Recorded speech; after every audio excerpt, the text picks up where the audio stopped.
Какъв е проблемът и защо се обърнахте към господаря на ефир? Здравейте! Преди известно време с моя близка отседнахме в Бачковския манастир за 3 вечери и през последната вечер игумена дядо Борис, доволно почерпен, ме покани да пренощувам в стаята му.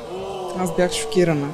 Споделих с моята близка и на следващия ден освободихме стаята. Моята близка предпочете да остане в местността Бачково с нейна приятелка, за да присъстват на вечерната литургия на манастира. И докато чакали на двора на манастира да започне литургията, игумена повикал моята близка и нейната приятелка под предлог, че трябва да му помогнат с кафе-машината му, тъй като не знаел как да борави с нея. Направил това с пренебрежителното "Ей, малката". Моята близка по това време на 22 години. Наоколо е имало свидетели, в двора на манастира са били служители и гости на манастира.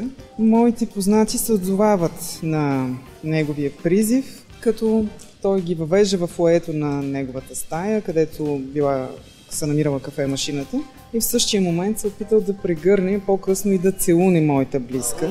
Тя го отблъснала възмутена, излязла на балкона и се развикала пред свидетели, въпросните служители и гости на манастира. Тогава игумена с яден тон, игумена дядо Борис, с яден тон и казва да се маха оттам и никога повече да не се връща в манастира.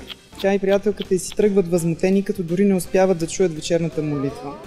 Моята близка е истински вярващ човек и остава дълбоко отвратена от случката и до ден днешен не желаем тя, аз и наши познати да посещаваме манастира, докато игумен в него е дядо Борис. Отивайки в манастира, не предполагахме, че отиваме в публичен дом. Погносени сме от въпросната случка, дълго време не сме стъпвали там. Как подобно лице може да бъде представител на Българската православна църква и да оглавява един от най-известните манастири в България? Той няма морала на обикновен гражданин, камо ли на духовно лице. Тоест, това дали е практика при него? Поведението на дядо Борис е, меко казано, нагло. Много лесно, бързо осъществява контакт и няма никакви скрупули. Скъпи приятели, май се оказва, че манастира тесен за неговата душа е. Тази на дядо Борис, естествено.